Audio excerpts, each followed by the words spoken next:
చేయడం జరిగింది ఫ్రమ్ ఆది కవి నన్నయ్య యూనివర్సిటీ.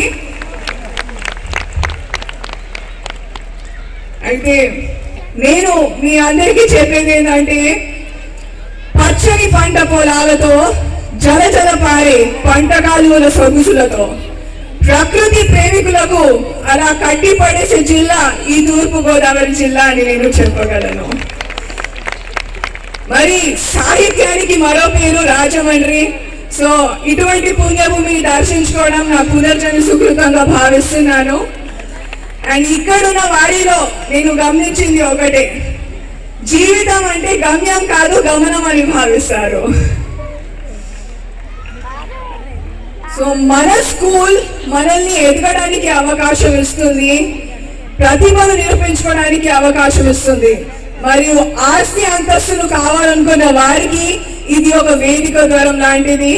కావున మీరు ఈ DPS రాజమండ్రిని ఎల్లప్పుడూ మర్చిపోవద్దు అని నేను అందరితో కోరుకుంటున్నాను.